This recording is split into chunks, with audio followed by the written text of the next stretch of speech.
Meron tayong towing dito, Ford Ranger. Dinala naman sa atin Ford Ranger. Ayun, Ford na naman, nakita nyo naman mga katropa. Hindi pa nga natin natatapos yung ibang ano, na meron na naman. Ito nila lang nila dinala sa Ford. Ito pa nila dinala. So ayun katropa, towing. Pinapaparada ko na lang dito sa labas kasi walang lalagyan doon sa loob. Ayan puno, hindi ko alam kung anong issue. Tanongin natin yung may-ari. Apa masalah ya boss? Tidak mau start, Pak. Tidak dapat start. Ya start baru dia mati. Mati. Start mati. Ah. So yun, pag daw in-start natin na mamatay, yun daw yung issue niya.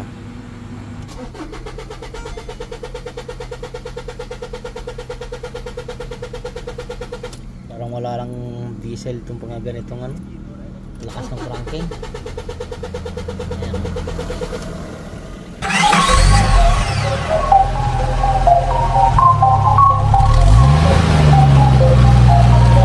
The Mechanic TV.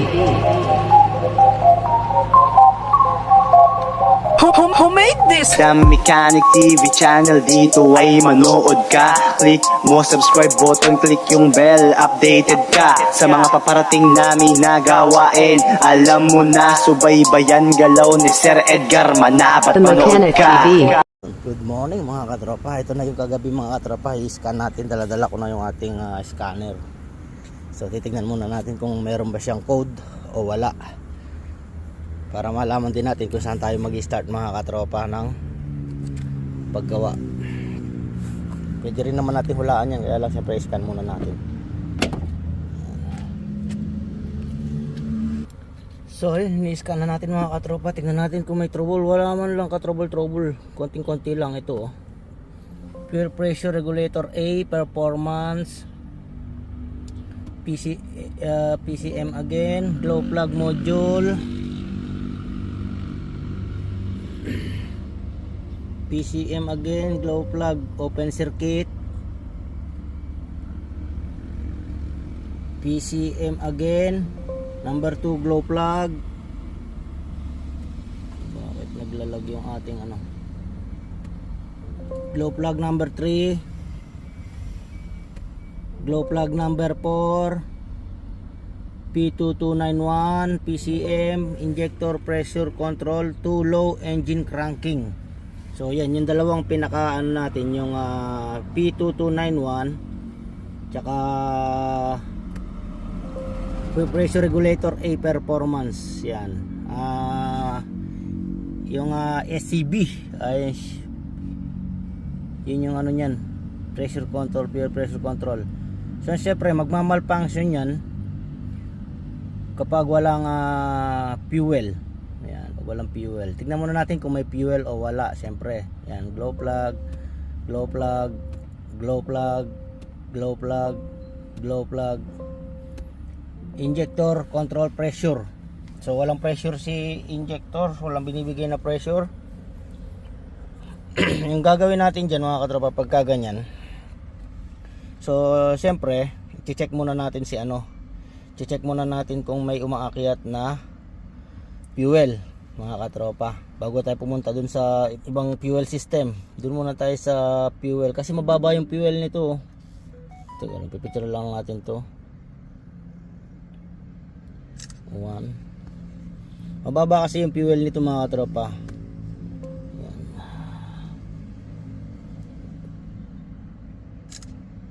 So yan ang baba ng fuel niya, 85 km lang kakaunti na lang yan.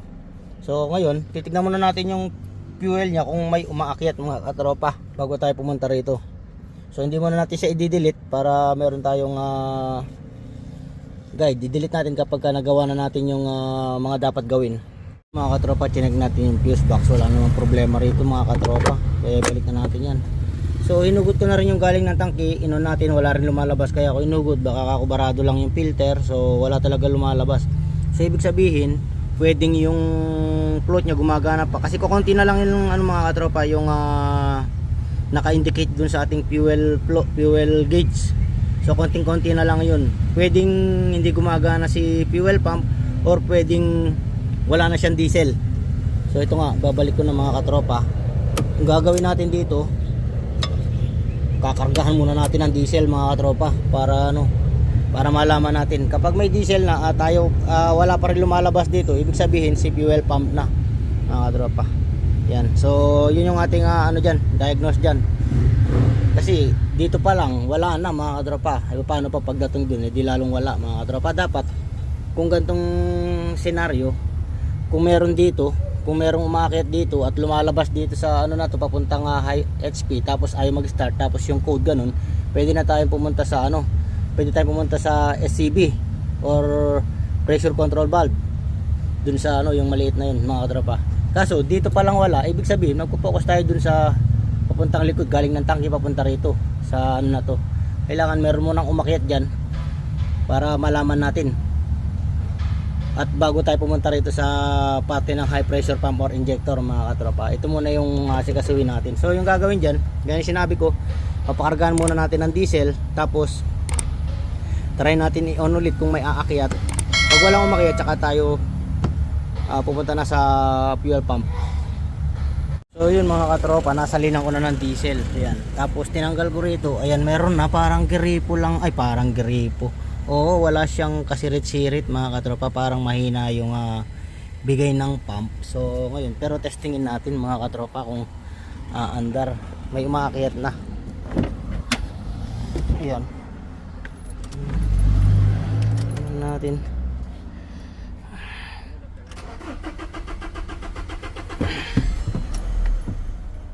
Oo. Ayan, nakita nyo nag-crank. Ayan o, merong umilaw yung ano niya rito. Ngayon, meron siya mahina, parang nabibitin. Nabibitin sa fuel. Kasi mahina yung bigay ni fuel pump. Kasi pagka mga ganun, dapat sumisirit yun.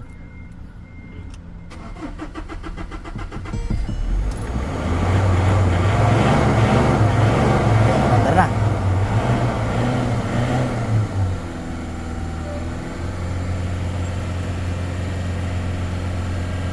Steady muna natin, lagyan muna natin siya ng fuel.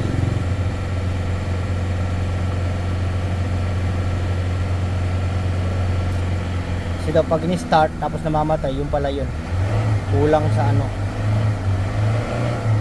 kulang sa fuel. Oh, hindi na namatay mga katropa. Yan, okay na. So nakita nyo, naka 108 km, pero nakailaw, dapat hindi nakailaw yata yan eh, kasi mataas pa yung kilometer niya eh. So nilagyan ko ng 30 fuel, 30 RM. So konti lang yun. Ayan. Kaya nakailaw yan, kukunti, nakita nyo naman, no? Hindi man lang umangat yung ano, yun, no? So yun ang problema niyan mga katropa, wala lang fuel yan, kaya ganyan. So obserbahan natin kung mamamatay. Kaya lang hindi tayo pwede magtagal dito sa ano, sa loob. Hindi ko kaya yung amoy nung ano, sasakyan mga katropa. Hindi naman tayo maselan, pero iba yung amoy niya kasi mga katropa. So yun o, mandar na mga katropa, di ba? Basic na basic lang yun mga katropa. Kaya pagka ganun, ayaw umandar, biglang namamatay. Kasi minsan yung float, nakita nyo naman 85 km pa yung ano, ibig sabihin meron pa siyang fuel. Hindi pa nagwa-warning dito. Or hindi lang natin napaandar kasi, kaya hindi nag-warning. So ibig sabihin may problema si floater. Wala na pala siyang diesel, pero naka-indicate pa rito. So yun nga, ginawa natin, tinanggal natin sa fuel. Wala naman umakyat na dapat meron umakyat. So dalawa lang naman yung pag-ano nun. Pag walang umakyat, ibig sabihin may problema si pump. Yan, tapos may problema yung electrical. O yun lang yun mga katropa. Kaya so ngayon yan, okay na. Off natin ulit, tignan natin kung aandar. Uy, one click naman siya mga katropa. Ayan o. So yun lang mga katropa. Hindi na tayo pumunta kung saan saan. Hindi na tayo nagpunta sa, siyempre, kaya sinabi ko, hindi muna tayo pupunta rito sa pressure control valve, injector o kung ano-ano. Dito pa lang kasi na-detect na natin yung problema niya na walang umaakyat. Ito pala, wala nang diesel mga katropa. So yun, sinalinan nga natin ng 300. Ay 300. Oh, 300 pesos. Sa pesos pero 30 ringgit dito. Ayan o. Sinalinan ko yan. Basa pa yan o. So yun, umandar naman siya mga katropa. Kanina kaya ayaw mag-start, hindi pa siya nag-build up ng pressure mga katropa. Kumbaga mahina pa. So yun mga katropa, Yun lang yung issue niya. Wala lang fuel. Bibili ng sasakyan, hindi malagyan ng maraming fuel.